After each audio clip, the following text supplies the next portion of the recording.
Hi guys, welcome back to the Fight Podcast with Sharir. And with me, Jan. How are you? You keep switching these up. Yeah. People are gonna be, there's no rhythm. People get used to an intro. I'm asking how you doing. I'm very fine, how about you? I'm doing good. I think that I've noticed this with most, not with all podcasts, but with most podcasts where there's more than one host, people have this catchphrase in the beginning or something something they do every time, or they have a melody. We should have someone make like a Fight Podcast melody. You want to sing a song? Something. the Fight Podcast song. Yeah. We have to write one first. We can sing it together. Okay. And then we have to have someone put like nice music under it. And then it's the intro for the Fight Podcast. Like a very catchy one. So every time you listen to it. I know a guy. You know a guy who knows a guy? I know a guy who get that done for us. There's one time you showed me a video. I think it was, I'm not really sure what it was. I think it was about like ICCS explaining the concept of ICCS. And someone put music under the whole video. And it was so loud that you couldn't really understand what you were saying. Do you remember the video? No. There was a video, there was like rock music in the background. You couldn't really hear what you were saying because the rock music was rock music. Nothing wrong with rock music. I'm not saying there's something wrong with rock music. It's just you could really hear what Coach was saying, which is an issue when you're talking about ICCS. Well, can you hear me now? I think the background noise is okay here. Otherwise, we talked about this last episode. We're gonna run the AI over it. It's gonna correct it. We're free of every background interference. Also, when we, I think we should get more adventurous with the mobile podcasting station. Yeah, I'm planning on using that more often. We have to push it to the limit. I want to see where, in combination with the AI, I want to see where it locks out. Like if it's driving on the motorcycle, we have to do with like mics in the helmets. I don't know if I'm getting in a motorcycle with you. Do you not trust me with this? Oh, I'm a great motorcycle driver. I know. You just don't want to sit at the back of it. I've seen you fall. You've seen me after the fall. That's different. I forgot about it after like some time because I think it was raining and I had like special pants over the pants so it doesn't rain into the boots and stuff. And recently I put the rain gear on again. Then I noticed the whole right side was ripped. I was like, shit, forgot about that. I went to visit someone years ago in a hospital. He was shot in the buttock. Shot in the butt. It's called the golden wound, by the way. The golden wound. Yeah, I don't know why it's called that. So it's so frequent that it has its own name. No, it's called the golden wound. Okay. I don't know how frequent it is. Okay. I'm not good with numbers. But when I went to visit him, I noticed something in that area. I think it's the physical therapy area or something like that in the hospital. Some that's like for physical rehabilitation. Yeah. Stuff. Mm-hmm. Everybody there, except for him, was motorcycle accidents. Ooh. Yeah, and the parking lot was full of motorcycles, people like friends visiting. I'm just saying. Yes, I know. It's not that safe of a thing to do. I think if you ride with gear, it makes it less dangerous, but still, there's a lot. In Israel, they have. You were there. You've seen, like medics on motorcycles and on scooters too, right? Yeah. So the idea is like you've seen Jerusalem. I mean, there's other cities like that around Europe for sure. We've seen those where an ambulance could get stuck in traffic, even if people are moving to the sides. I mean, it's just narrow roads, so it'll get there, but it'll take him 10 minutes, 12 minutes, maybe more. Yes, maybe more. A scooter or bike, they get there. I don't know, 9 minutes before the ambulance, so that saves a lot of lives. And the guy driving the ambulance is the medic himself? He's the medic himself. He's the medic, okay. Yeah, he's the medic himself. You know, he's one guy, he has the gear, and he starts the procedure. And there's also have you seen the SWAT police on the bikes in Israel? With the bomb squad? Or no, ones? the SWAT. It's a one team there on bikes. It's a two on a bike, and it's the same idea. They get to the area way before everybody else gets there because of their bikes. Like a first response unit. Yeah, but they're very fast, so they get there before the big police patrol cars come. And then, I mean, yeah, you could see them online. They're good riders. They go down the steps and up the steps and all that stuff. I think you have to be good to do that kind of stuff because I notice, especially with, for instance, with the police force here, they have huge bikes because there are only one But person that's on the like a bike. highway patrol sort of It's thing. not only highway patrol; they also do city work. Yeah. But the thing is, like, to navigate those things inside of a city and also narrow paths and stuff, it's really difficult to do. But I think I've seen those bikes; those are more like off-roady ones, right? Yes, they're off-roady. There's two on the bike, and they're trained to shoot off of it and jump off of it. They shoot off the. That's I think that's not very the driver, intense. the person behind. Yes, of course. Yeah. Like okay, you don't play video games, but in GTA that used to be like a thing. You sit in the back and you shoot people off the bike. Maybe that's where that's where they got the idea from. The Israeli military and police are inspired by GTA. No, I think with motorcycles the injuries are very weird. I noticed like a lot of people lose fingers because they get trapped in like the grip area when they fall, and also a lot of broken hips. And that's something I'm very... Well, that's not weird. You fall, you break your hip. Yeah, it's not weird, but those are injuries you don't really get. Also, you get a lot of burns, don't you? It depends on the clothing you wear. Mm. But I was surprised in Israel how many people drove their bikes there because I thought, especially... we all have camels. No, but it's so hot there. I think especially with the gear and stuff, there's no air conditioning on a bike. Mm-hmm. And so in the heat, like I've seen people drive big bikes in the heat. We're used to it.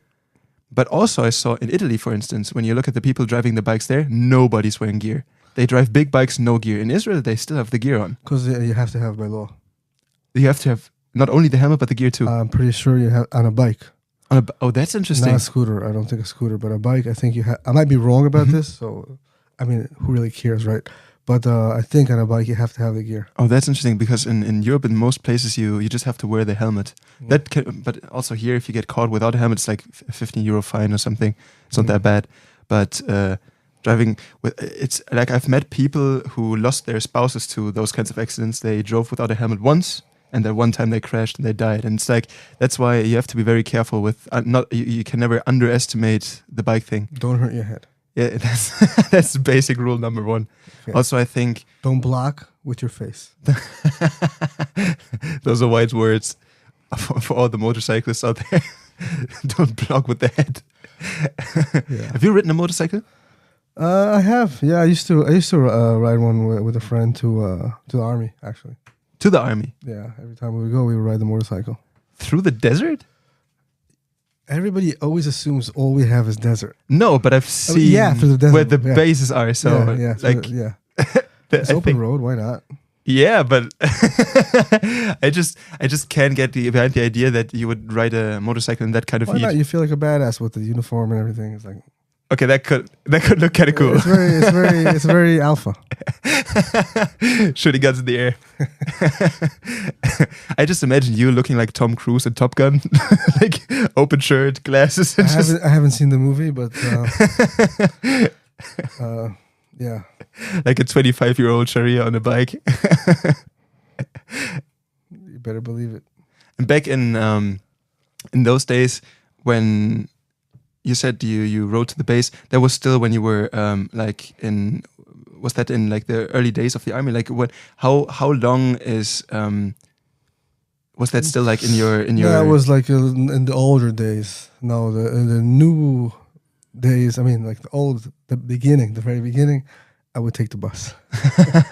Yeah, on a Sunday. So here's the thing: most like basic training. Most of the basic training is done in the south of Israel, in the desert, like after Beersheba area. There's a lot of bases. There's other in the north as well, but most of the training is done there. Also in the far north there is. But the thing is, a lot of soldiers go home for the weekend. The weekend in Israel is not Sunday, right? It's Friday, Saturday. Mm-hmm. Sunday is a regular work day, and on Sunday you have to go back. And there's thousands of soldiers going back to the army, thousands, all over the country, but somehow they all have to meet up at the central bus station in a city called Beersheba. It's like the southern capital. Mm-hmm. And there's one bus, only one. I think it's like a 9 a.m. if I remember correct. It's been years. I'm not sure anymore. Maybe it changed now too. But there was one bus, I think it was number 30, who goes to that army base. And this army base is as big as a city. It's huge. But one bus will go. And the thing is, if you're not back on time, it's not going to be good for you if you're not back on time. I think there's like 60 seats on that bus or something. But you have like 300, 400 people ramming into that bus. And I always thought it's so stupid. Why doesn't the army send buses? I mean, it's a simple thing. You want the people to send buses, You have the money, that's for sure. But that was there was fist fights going on. Just to get on the bus? Yeah, pushing. And like sometimes I would wait and just like let people fight for the bus if I didn't need to be there that early or I was going somewhere else. And then when the bus leaves and on the floor, I mean, you could find magazines and you could find berets and pins and, equipment that people like drop.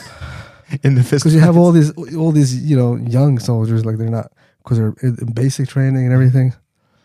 It was interesting trying to get on the number 30 bus. Maybe it's maybe there's recruiters standing by, and maybe they do that on purpose. No. They watch who makes it onto the bus. We used to have like we used to have these like plans. Like our friends would get together, like we gotta get to base, so we have a plan. And I usually was the biggest guy, so I was like, okay, I stand by the door, and the thing is, like, what I would do when the bus arrives, I wouldn't go on the bus. I would shove everybody away from the bus. And then the rest of my friends would run on the bus, and I would, like, the back of them go on the bus.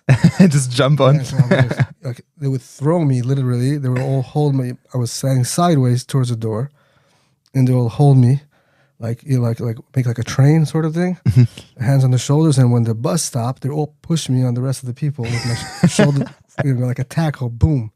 And like 50 people would fall down like dominoes, And then they would run on the bus. That's why you made it into special forces. People saw that and they were like, okay, this guy, he's going places. No, I'm really thinking about that kind of stuff because you said in the recruitment time or in the recruitment tests, there's people watching your every move. Well, not that move. But not that move, but in theory, I think that's something that says a lot about the person. Yeah. Yesterday, you came into my apartment and you went to my bathroom and you're like, the place a man shits says a lot about a person. And I think it's not like... Why do you have to bring that up? Because I think that's how you look at things. Okay. And one time you said like a recruit flew out of the program because he ripped the package of the bread the wrong way. Yeah. Those are things you don't think about if you're not... That shows you have no respect for food. If you rip open a bread and then the rest is gonna dry up. Yeah, that's why. Yeah, I mean, it makes sense when you think about it, but you wouldn't think about it without that. Are there weird things you would never think about that are part of army life that you don't really think about when you're not part of it? Yeah, a lot of stuff a lot of stuff that is like such a different world between army world and civilian world. It's amazing because of the way that you guys interact. The way people interact, the logic. That there is no logic. And like the army many times, stuff like that. Yeah.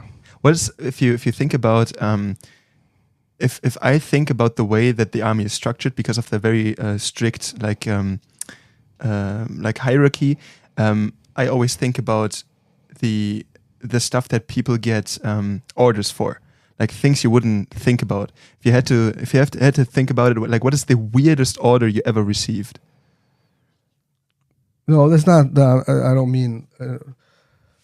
Let's say like an order is an order. Okay, fine. But just the way that things work, like just the way like things are broken, or like, I mean, or like, I had a Hummer in the army, and the mirror broke, for example, right? So. In the civilian life, I assume, you have insurance, you got to pay money to fix the mirror, whatever. I go to the mechanic. He's like, I don't have another mirror here. I said, well, what do you want me to do? I need it for tonight. He's like, steal one. From the other unit, yeah. And it's okay, so you go to another car, you just take their mirror and you switch, and that's perfectly fine. That's how the army works. So nobody complains about it. No, it's like everything belongs to everybody, I remember you telling me a story about like missile systems that they were deploying in the Israeli army, like these they were like a certain kind of like high tech missile. They were thought the idea was to penetrate armor, I think. Yeah. And they told all of the young soldiers not to use them except for armored vehicles. I think that's a perfect example of. Do you want to tell that story? I think we can skip that one, but yeah, there's that. You know, there's a lot of funny stuff that go on too. You know, they're kids, a lot of them. You know, make good friendships. But yeah, you're not supposed to always look for logic. You know, with army, especially, and also sometimes like they'll go overboard. Like I remember with COVID, so they're like, okay, so in civilians, you know, you can't be more than 10 people in a room. Okay, no more than 2 people. You know? Why? Because, you know, stuff like that. Yeah, no, things don't make that much sense sometimes, but it is what it is. And is there, if you think about people who are in the army, that are part of the army, not just the structure in general, but the way that those people interact with each other. I think if you look at people who come out of the army, usually they interact differently with their companions from the army than they interact with civilians, even though they might not even be in the same unit. Like that's the thing between veterans. I've noticed that they talk differently to each other than they have a common language that other people don't have. So the idea is just, okay, there's this common experience, and that makes the bond different. Probably. So. Yeah. Doesn't really have to do with it. It's not a. It's just like a respect of, okay, we both had to do this thing. Yeah, you know, the same language, the same slang, the same jokes. Mm-hmm. You know, you've been you know that guy, and also in many cases, like you do small talk and where'd you serve? He was with you, wasn't he? The funny bald guy, you know. And then there's something to talk about. I also noticed that if you look at 2 soldiers, it doesn't even have to be the same country they served for, but the humor is usually very similar. It's usually it's making fun of groups of people, but not in a like derogatory way. It is derogatory, but it's funny. I mean, it's not supposed to be derogatory. That's the whole point of having friends, to make fun of each other. That's the whole point of having friends. Yeah, why else? You know? There's no other reasons than to make fun of them. But they're like family, so of course you can make fun of each other. Mm-hmm. What's the point of having family if you can't make fun of someone? And also, I think that soldiers see each other in more compromised positions than people in everyday life do. Because there's weirder stuff that's going on in your deployments. Yeah, so, you know, you get to know a person, like, under pressure, you really get to know a person. Mm-hmm. Right? I mean, you spend literally 24/7 with a person, and everything that you do is together. I mean, pardon my French, but sometimes, you know, you even hold the bag when he takes a shit, you know. So I mean that's pretty close to a relationship, you know. That's also stuff that you don't really think about if you're not part of it, because it's about not leaving traces, right? That reason of that. The reason of that behavior. Of course, but like, I mean, you get to know people pretty closely. That's what I'm trying to say, you know. No, but those are.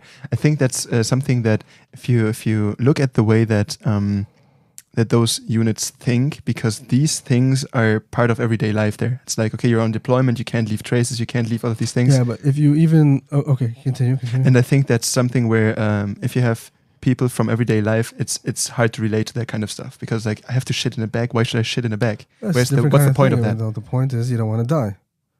Yeah. Simple as that, you know, you'd be professional. But yeah, those stuff are tactical. There's reasons for that. Mm-hmm.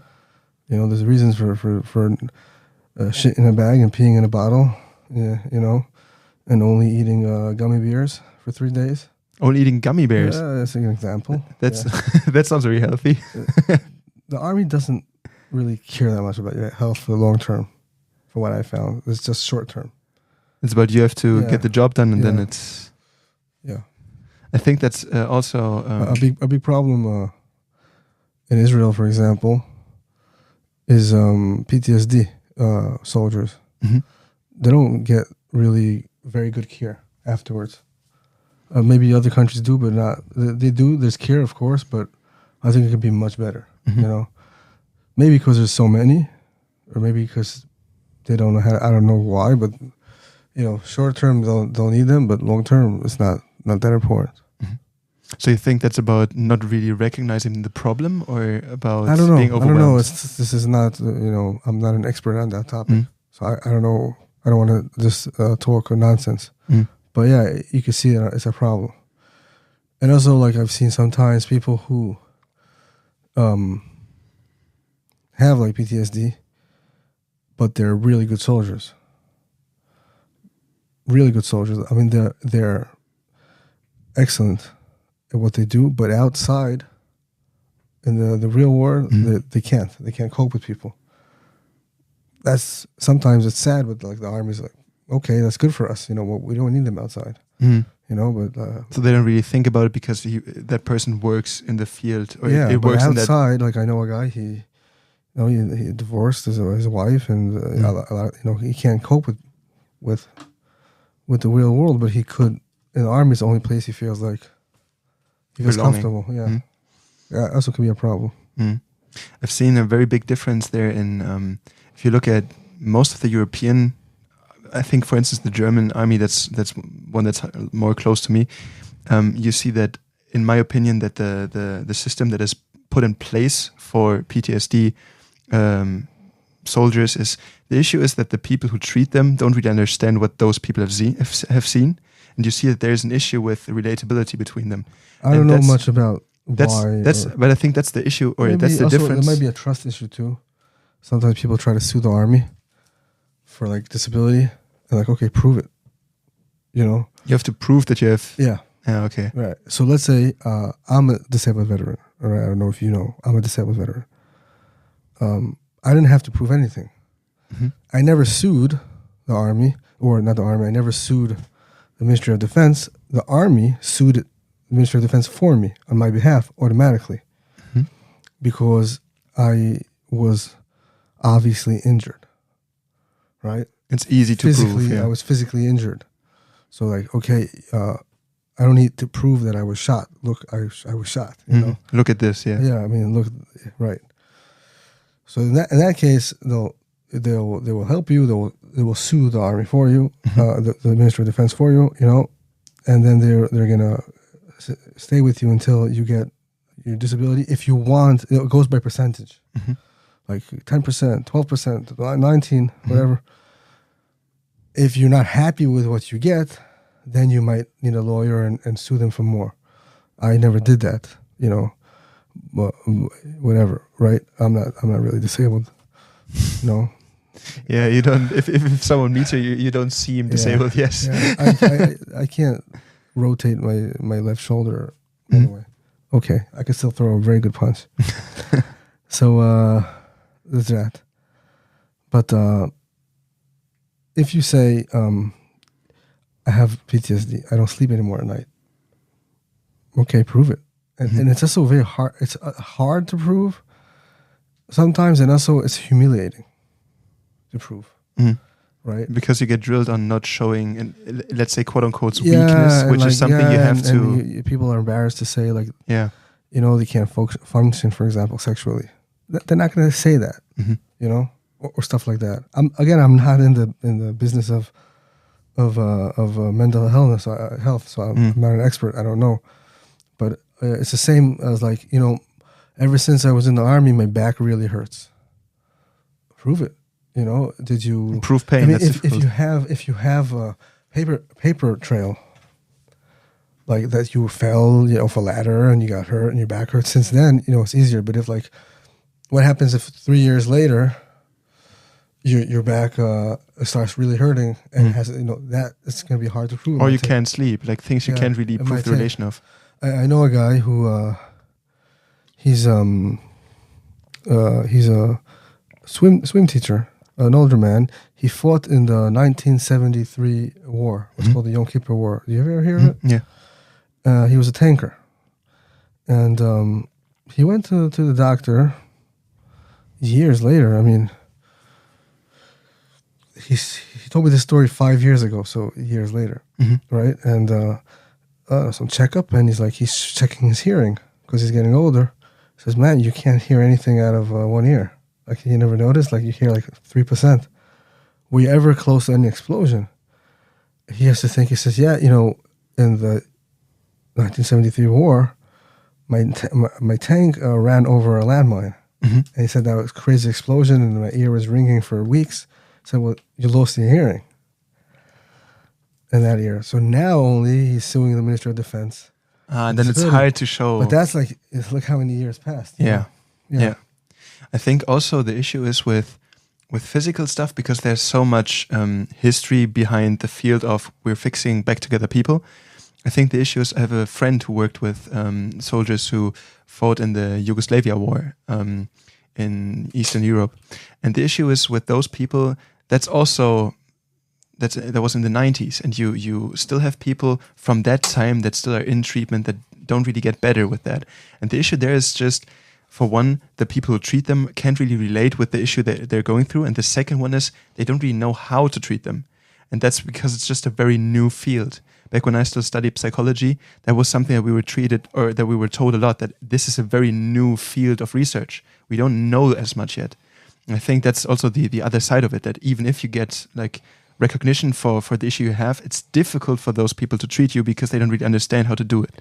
It's hard and it's sad, and it's we're dealing with something right now back home with one guy, for example, who's going through a hard time. Mm-hmm. It's hard to see. It's very hard to see that, especially because they're made that way. People don't show that. Not that much you can do for him. I think also something changed in the way that people look at it, because now PTSD, I think with a lot of people, I've heard that kind of like stigma around it, like being, okay, I'm not weak, I'm not whatever. And if you look at the way that they called these people who came from the First World War, they called them shell-shocked. And there's a difference in how you talk about the thing. It's like, okay, those people, they were like in action, they saw something and they were shell-shocked. It's a different way of looking at it than it is now, because now it's kind of like overcomplicated. It's like, I don't know, it's like PTSD, we don't really understand it. It's very straightforward. People have seen stuff, people have done stuff, and that's their reaction to it, especially when they Where do you think it comes from? I think that it comes from people having a very high level of stress for a longer time, and then seeing things, and when they come home, they're not able to reintegrate because they're in that mode and they can't really shut that off anymore. And then they're trying to do normal shit like get groceries and different pay levels, taxes. of course, too. Of course, yes. To that, I was reading this book. Now I can't remember the name of the book, and I feel bad because it's not nice not to give the information author credit. Yeah. Maybe we can put it in the show notes. But an interesting book, and has a lot about PTSD in it. One of the things he's saying, which is true when you think about it, I mean, at least I think it's true, is that, at first started seeing it in the First World War. Mm-hmm. It's not that the people there were not as tough as warriors before that, or warriors today are also tough.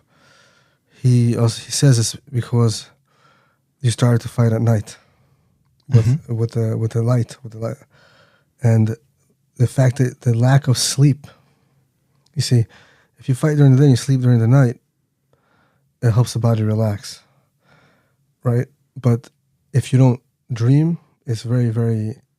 In fact, one of the worst forms of interrogation, professionals, they don't beat the shit out of you. That's not how it's done. But they deprive you from your sleep. Mm-hmm. They deprive you from sleep. They stress your body, yeah. Drive you crazy. Mm. So that makes sense. The lack of sleep. If you think about it in general, everything you use for like the methods of white torture, there's a booklet that came out. It's a booklet of torture, and you're reading it. You're reading a booklet on torture. It's part of psychology. What's wrong with you? It's the APA, which is also responsible for the system we use to diagnose people, which is weird that they do that thing. You want torture? I'll give you torture. Try taking a bus in Jerusalem in August. Packed with people. That's torture. Torture. You'll spill everything. You'll tell everyone you want. I'll tell you whatever you want to know. Send you off the bus. We tried that in Israel. It was very But I think the most important thing is when you reduce it to the essentials. Everything is about stressing your body, keeping your body in stress. And I think that's when you take sleep away, you can't really shut that down. Because if you think about the Middle Ages, people were hitting each other with blades and axes and stuff. They were fighting with like sharp instruments. This was also a very close combat, very horrible way to fight. Yeah, but that's another myth about PTSD, that people who are not in the military think it comes from you hurting other people, which in most cases is not true, because that's what you were trained to do. And if someone picks up a weapon and aims it at you, you would have no problem hurting that person, and you would sleep well at night. It's normal. What it usually comes from is seeing your friends get hurt. Seeing your friends get hurt and killed, that's what causes it much more than you doing it on the enemy. Because you can relate more to them because they're very close to you. Is that something that you noticed with fighting that? PTSD cases that I know of, I know quite a few, are all from that. Not one of them is from them fighting the enemy. It's all from friends getting hurt. Because it drives up the pressure. You know, it confronts you with how easy it is to get injured during what you do. I'll take a landmine, for example. You have two kinds. One anti-tank, one anti-human, right? The one that's anti-human is not designed to kill someone.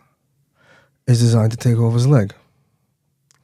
Why? Because if someone is killed, that's it. You know, you can't overdie, right? So, okay, they'll take care of it later. But if someone blows off his leg, then you need 4 more soldiers to pull him back to take care of him. But while that's happening, he's also screaming and crying, and it's scary to see. So it hurts the moral of the soldiers, and it hurts them mentally. That causes a lot of problems afterwards. So you don't take 1 out, you take like 5 out. And even the rest of the unit may have seen it and still be demoralized. Yeah, exactly. It's something that I've heard a crazy story from the bullet. 5.56 caliber bullet is meant to do the same thing. What NATO uses, right? It's meant to go into the body. Of course, every bullet could kill you, obviously, but it's meant to. Let's say it goes. You get hit in your shoulder. It comes out of your kidney on the other side, and it does a lot of damage inside the body. But also, it's not meant to kill you on the spot. So someone's lying down there and shouting and bleeding a lot. It's scary. You have to carry him back. Yeah. Take the 7.62, for example, like what the Kalashnikov has. That's meant to drop you on the spot. So again, it's moral warfare as well. The idea is to demoralize the whole unit and not just one of the soldiers, get them out there and then... So you think that seeing someone drop dead in your ranks is less painful to you than... Drop dead right away, yes. Yes, than having the whole interaction with you have to take him back to base. I've seen someone walk up to a car and the car blew up. And the person who walked up to the car and the car blew up, he's a policeman, he lost his leg on the spot. The leg flew right off. But he had a friend behind him, a few meters behind him, who nothing happened to him. But that guy could not walk for I don't know exactly how long, but for quite a while afterwards, he was not able to walk because he saw that. You know, that's what I mean. It did something to him that you can't, and it's difficult to explain because you can't really tell. Okay, he was injured that way, so his legs don't work. But it's very difficult to explain what happens to them. Sometimes they use the term trauma victim. Right? Like there's a suicide attack, terrorist attack, and there's like 34 people injured, 15 of them trauma. But what does that mean? They're not physically injured. They're not physically injured in most cases, those people at least, but traumatized is a serious injury. You know, they're like the body shuts down. That means they're unable to live their life normally. Yeah. I think about that kind of stuff in American school shootings, for instance, because they're very young and there's a lot of people. But usually you see that people they deal with that kind of stuff. But that is not really something that comes up with those people. Like how, at least I have never heard that, but it's the same kind of behavior. You see people that are just like you be mowed down, and then you think about, okay, how do these people get... It should definitely be taken care of by a professional. Because it can come out years later too. Yeah. So it doesn't have to be on the spot. Yeah, it should definitely be. You should see someone, definitely. And I think with not sleeping and keeping the body in that stressful situation, as long as you're in that stress, I think you're able to perform. I think it's sometimes yes, most people yes, but there are people who are not. But I think that's what keeps it sometimes from breaking out, and it breaks out later, because when you calm down, that's when it hits you. That doesn't always necessarily break out. It could break out. I would say in Israel, there's a lot of people with a little bit PTSD. It's normal, Mhm. Because everybody served and everybody knows someone who's hurt, so the whole nation has it pretty much, Mhm. but contained, right? There's kids who grew up in the South who every couple of months, there's a cycle and they have 15 seconds to get into cover, Mhm. right? Or else a missile might hit your house. It's not. But very is it like a drill, like a fire drill? No, it's a real thing. It's a real thing. It's missiles coming in from Gaza, so it's not a very normal way to live, Mhm. But they live their life and they're happy and whatever. But it might come out a little older. That's not normal. I was surprised by when you told me we drove by a bus station. I'm not sure which one it was. You told me there was a bomb attack there some time ago, and I was wondering because to me it looked like it was rebuilt. Everything was, you couldn't see any of it, and you said the same day the bomb attack took place, in the evening it was business as usual. There were buses going off there, and everything was back to normal. And that's something where you see. That seems strange to someone living in Europe, for instance, because here it's like you have an attack or something, then it's not like a holiday, but the whole day becomes like everything shuts down. No, they react to it. In sadly, we are very good at getting back to normal. And that's something that was very confusing to me when I saw, these things go on.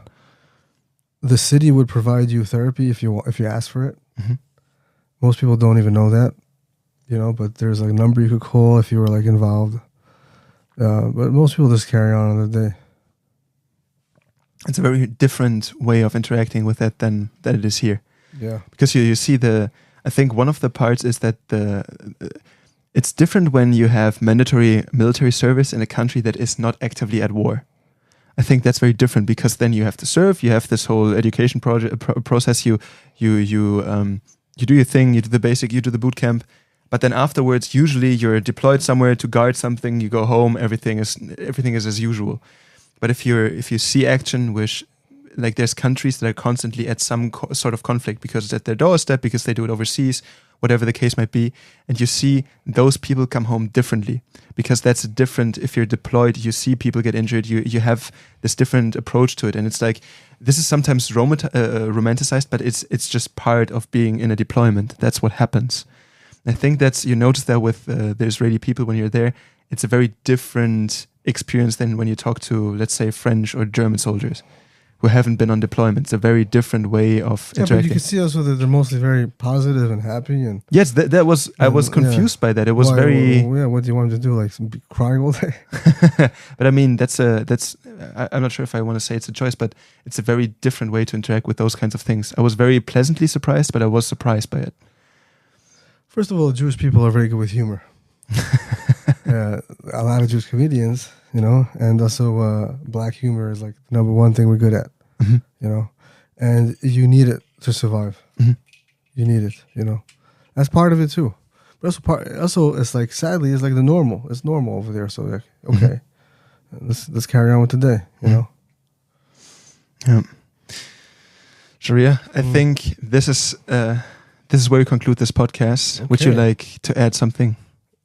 No, I'm good. You're good? I'm good. Okay, I'm good too. See you guys next week, and we're going to have more of that. Bye-bye. Bye-bye.